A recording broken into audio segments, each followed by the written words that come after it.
الحمد لله والصلاة والسلام على رسول الله وعلى آله وصحبه ومن والاه وبعد أشهد أن لا إله إلا الله وأشهد أن محمدا عبده ورسوله صلى الله عليه وسلم.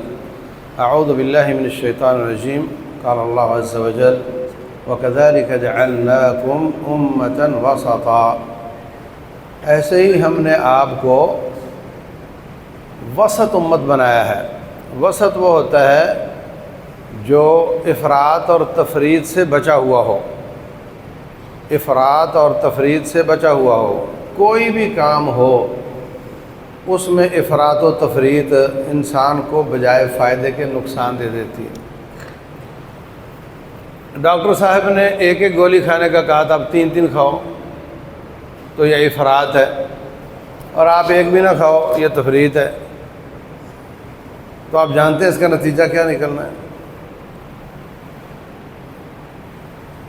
کچھ صحابہ نے یہ عزم کیا کہ ہم آئندہ، ایک نے کہا میں شادی نہیں کروں گا، صرف عبادت کروں گا. ایک کہتا ہے میں کبھی سوؤں گا نہیں، ساری رات عبادت کروں گا. ایک کہتا ہے میں کبھی روزہ نہیں چھوڑوں گا. نبی صلی اللہ علیہ وسلم اتنے پریشان ہوئے کہ مدینہ جمع کر لیا ان کو سمجھانے کے لیے، اور واعظ کی اور فرمایا میں تم میں زیادہ متقی، زیادہ پرہیزگار ہوں.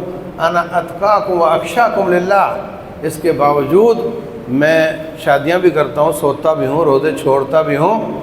جو مجھ سے آگے بڑھے گا وہ ہم سے نہیں ہے. تو افراط اور تفرید کہیں بھی قبول نہیں ہے. حضرت علی رضی اللہ تعالیٰ عنہ کے بارے میں جنہوں نے ان کی محبت میں افراط کیا، ان کو اللہ قرار دے دیا، انہوں نے ان کو پکڑ کے آگ سے جلا دیا، وہ بھی غلط تھے. اور جنہوں نے ان کو نعوذ باللہ اسلام سے نکال دیا وہ بھی غلط تھے. یہاں سے اہل سنت کا لفظ پیدا ہوا. یہ پہلی بار شیعہ سنی یہاں سے جنم لیا. جنہوں نے ان کو اسلام سے نکال دیا وہ خارجی، اور دوسرے روافض، اور یہ جو بیچ والے تھے جنہوں نے حضرت علی رضی اللہ عنہ کو ان کا حق دیا. جتنا اللہ اس کے رسول نے ان کو حق دیا ہے اتنا ان کا حق مانا، ان کی شان کو اتنا مانا، اور جو لوگوں کا مبالغہ تھا اس کی نفی کی، اور جنہوں نے ان کی شان میں گستاخی کی ان کا بھی رد کیا. تو وہ پھر سنہ کہلوائے. سنہ کوئی رب رسول نے نہیں فرمایا کہ تم سنی بن جاؤ. یہ جب دیکھا کہ اسلام میں یہ لوگ ادھر نکل گئے، یہ ادھر نکل گئے، تو ان کا نام سنت کی پیروی کرنے والے کے حساب سے اہل سنہ والجماعہ، کہ نبی صلی اللہ علیہ وسلم کی سنت پر عمل کرنے والے اور جماعت صحابہ کرام کے طریقے پہ عمل کرنے والے. اور کل میں نے عرض کیا تھا کہ پھر انہوں نے خارجیوں کے خلاف ان کو تو جلایا اور خارجیوں کے خلاف جہاد کیا باقاعدہ. خارجیوں کا جو شبہہ تھا وہ میں آج آپ کے سامنے واضح کرنا چاہتا ہوں.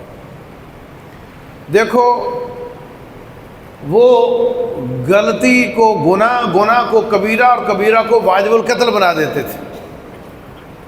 اب آپ بتائیں کہ حضرت عثمان کو انہوں نے شہید کیا، حضرت علی کو انہوں نے شہید کیا، حضرت معاویہ کو شہید کرنے کے لیے پارٹی روانہ کی مگر وہ کامیاب نہیں ہوئی.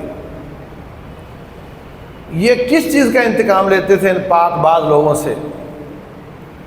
یہ ظالم وہی جو آپ نے فرمایا تھا کہ تم اپنی نمازوں کے سامنے، ان کی نمازوں کے سامنے اپنی نمازیں کم تر سمجھو گے، ان کے روزوں کے سامنے اپنے روزے کم تر سمجھو گے. تو جب آپ افراط میں چلے جاتے ہیں، ایکسٹریم پہ چلے جاتے ہیں، تو پھر باقی آپ کو گناہ گار لگنے لگ جاتے ہیں.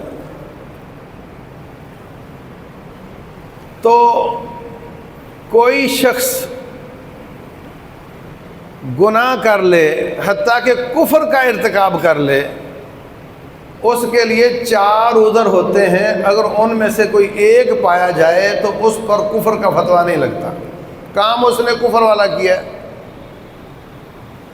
اگر ان میں سے 4 میں سے ایک عذر بھی اس میں پایا جائے تو اس پر کفر کا فتویٰ نہیں لگتا. نمبر 1، کوئی شخص کفر کا قول یا عمل کرے اور وجہ خوف ہو، ڈر کے مارے کرے. مسلمہ کذاب نے بعض صحابہ کرام کو پکڑ لیا تو ایک کو کہا کہ ہاں اللہ کو مانتے ہو؟ بولے ہاں۔ محمد صلی اللہ علیہ وسلم کو رسول مانتے ہو؟ کہتا ہاں۔ کہتا مجھے رسول مانتے ہو؟ اچھا، نبی صلی اللہ علیہ وسلم کے بارے میں اس نے کہا ہاں ہاں ہاں 3 دفعہ، اور آپ کے بارے اور اس ظالم کے بارے میں کہا ہاں 1 دفعہ۔ اس نے اس کو چھوڑ دیا۔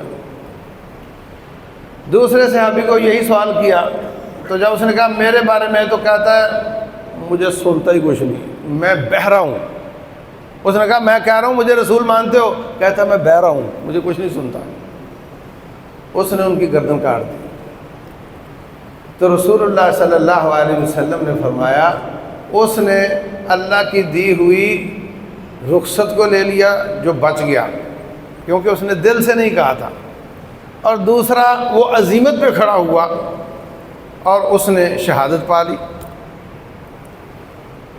مال، جان، عزت، ایمان، ان کو بچانے کے لیے کوئی اپنی جان دے دے تو وہ عزیمت پہ کھڑا ہوتا ہے، وہ شہید ہوتا ہے۔ اور جو اپنے دل کو ایمان پر رکھے اور ظاہری طور پہ کلمہ کفر کہہ دے، جان، مال، عزت، ایمان بچانے کے لیے، تو اس کو اللہ نے اجازت دی ہے۔ اگر دھمکی حقیقی ہو، اگر پتہ ہو کہ اس نے مجھے واقعتاً مارنا ہے، میری بازو توڑ دینی ہے، کوئی جسم کا حصہ ضائع کر دینا ہے، یا میری جان سے مار دینا مجھے، اگر اس کو غالب گمان یہ ہو کہ ایسا کر دے گا، تو وہ اگر رخصت لے لیتا ہے، مثلا کسی نے موبائل چھیننے کا کہا تو اس کو دے دیا، تو یہ رخصت ہے۔ اگر وہ اس سے لڑنا شروع ہو گیا اور اس نے گولی مار دی تو یہ شہید ہے۔ رسول اللہ صلی اللہ علیہ وسلم فرماتے ہیں، صحیح مسلم کی حدیث ہے، ایک شخص آ کر کہتا ہے ارائیت رجلا یرید اخذ مالی، ایک بندہ میرا مال چھیننا چاہتا ہے، میں کیا کروں؟ فرمایا لا تعطیہ، مت دو اس کو۔ ارائیت ان قاتلنی، اچھا اگر وہ لڑنا شروع کر دے، فرمایا تو بھی لڑنا شروع کر۔ ارائیت ان قتلنی، اگر وہ مجھے جان سے مار دے، فرمایا فانت شہید، من قتل دون مالی فہو شہید۔ ارائیت ان قتلتہ، اور اگر میں اس کو قتل کر دوں، فرمایا اس کا خون رائے گاں جائے گا۔ کئی بار ایسا ہوتا ہے، خبروں میں آتا ہے، اس نے مال چھیننے کی کوشش کی، اس نے مزاحمت کی، اس نے گولی مار دی، یار کیا تھا، مال ہی تھا نا، دے دیتا تو کیا تھا، لوگ یہ کہتے ہیں۔ میں کہتا ہوں وہ شہید ہے، جان تو اس نے وقت سے پہلے نہیں دی، مگر تھوڑی سی مزاحمت سے اس نے موت ضائع ہونے سے بچا لی اور موت کو کیش کروا لیا۔ اسی طرح عزت ہے، اسی طرح ایمان ہے، اسی طرح جان ہے۔ تو جو مزاحمت کرتا ہے وہ عزیمت پہ کھڑا ہے، کٹ جائے تو شہید ہے، اگر اس کی بات مان لے تو وہ رخصت پہ ہے، اللہ نے اس کو رخصت دی ہے۔ اور ایمان کے بارے میں فرمایا الا من اکرہ وقلبہ مطمئن بالایمان، جس کو مجبور کیا جائے اور اس کا دل ایمان سے مطمئن ہو، وہ کلمہ کفر کہہ کے اپنی جان چھڑوا لے، تو اللہ نے اس کو اجازت دی ہے۔ اللہ فرماتے ہیں لا يتخذ المؤمنون الکافرین اولیاء من دون المؤمنین، مومن مومنوں کو چھوڑ کر کافروں کو دوست نہ بنائیں۔ اور آگے فرمایا الا ان تتقوا منهم تقاۃ، ہاں اگر تم ان سے بچنے کے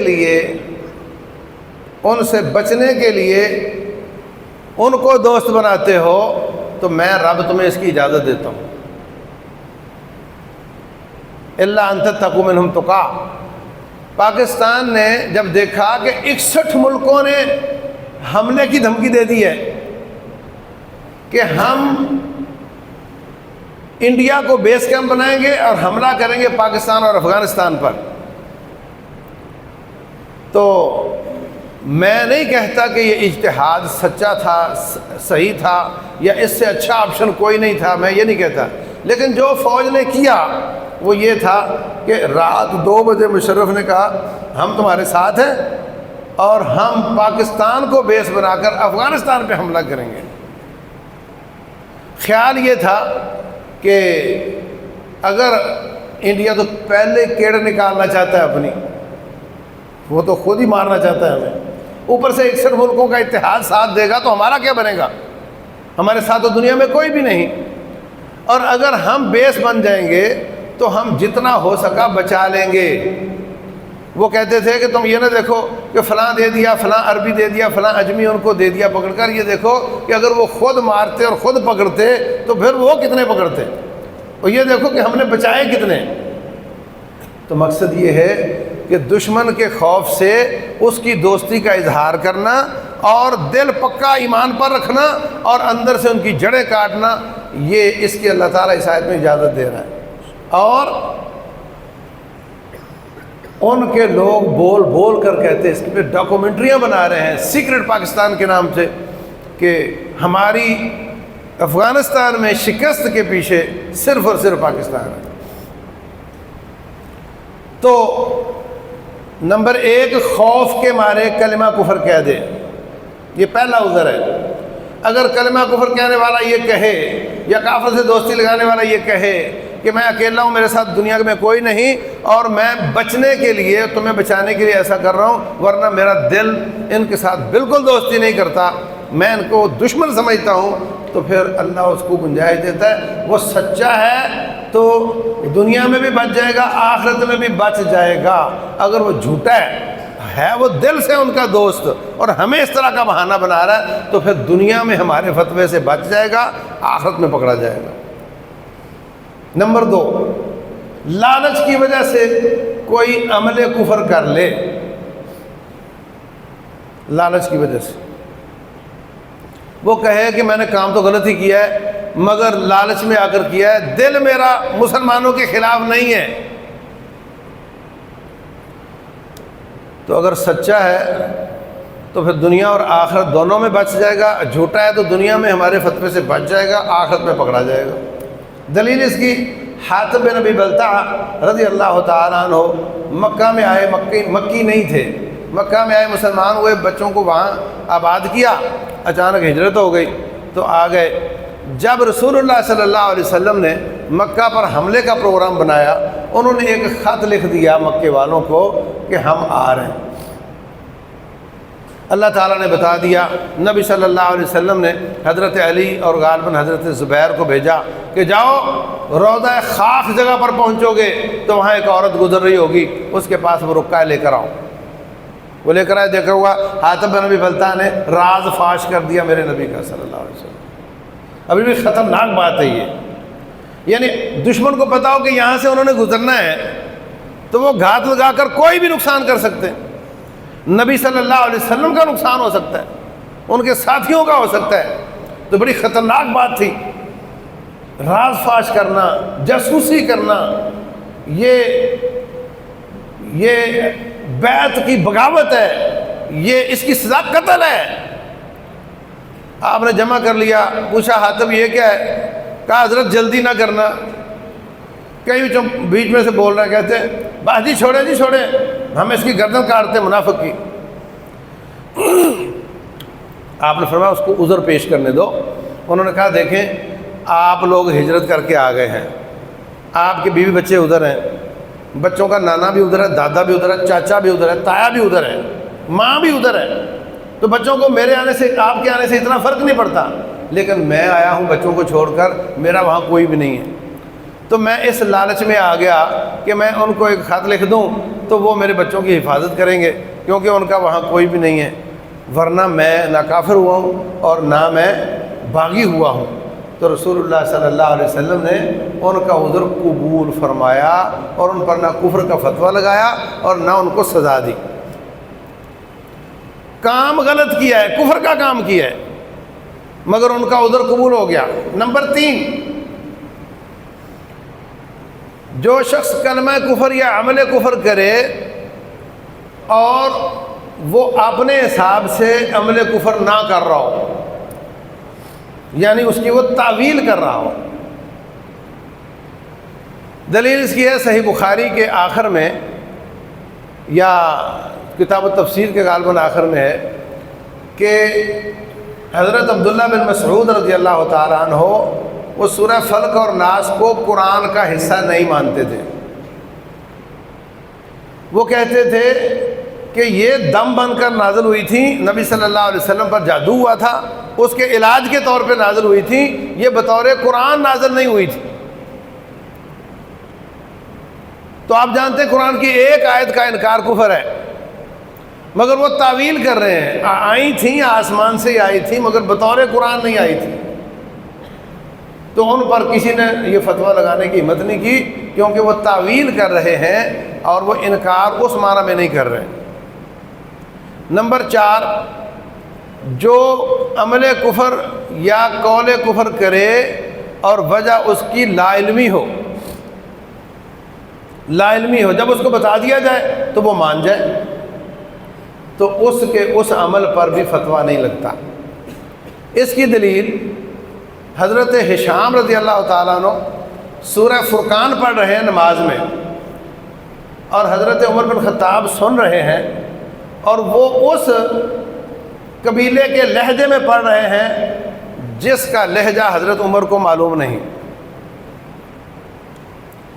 مثال دیتا ہوں، وَتَكُونُ الْجِبَالُ كَالْعِهْنِ الْمَنْفُوشِ، یہ قریشیوں کا لہجہ ہے، اور ایک اور قبیلے کا لہجہ ہے وَتَكُونُ الْجِبَالُ كَالصُّوفِ الْمَنْفُوشِ، وہ اس طرح پڑھتے ہیں، اور ہو سکتا ہے منفوش کو بھی کوئی اور لفظ پڑھتے ہوں، معنی ایک ہے۔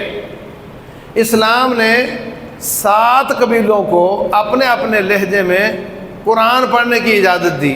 قرآن 7 قبیلوں کے لہجے میں نازل ہوا، انزل القرآن علی 7 احرف، تو وہ کسی اور قبیلے کے اس پہ پڑھ رہے تھے۔ حضرت عمر کہتے ہیں یار یہ کیا پڑھ رہا ہے؟ کہتے ہیں میں نے سوچا کہ یہ جو پڑھ رہا ہے قرآن تو یہ ہے نہیں، تو نہ اس کا قرآن نہ اس کی نماز، تو اس کی نماز کا کیا فائدہ؟ تو میں اس کے ابھی گلے میں رومال ڈالتا ہوں، دوران نماز ہی اس کو لے جاتا ہوں، کیونکہ اس کی نماز تو ہے ہی نہیں۔ پھر میں نے اپنے اوپر جبر کیا، جب انہوں نے نماز ختم کی تو میں نے گلے میں رومال ڈالا اور کھینچ کے لے گیا نبی صلی اللہ علیہ وسلم کے پاس۔ میں نے کہا حضرت یہ نماز میں پتہ نہیں کیا پڑھ رہا تھا، اور میں چھوڑو اس کو، چھوڑا۔ کہا کیا پڑھ رہے تھے؟ سورہ فرقان پڑھ رہا تھا۔ پڑھ کے سنایا، فرمایا ٹھیک تو پڑھ رہا تھا۔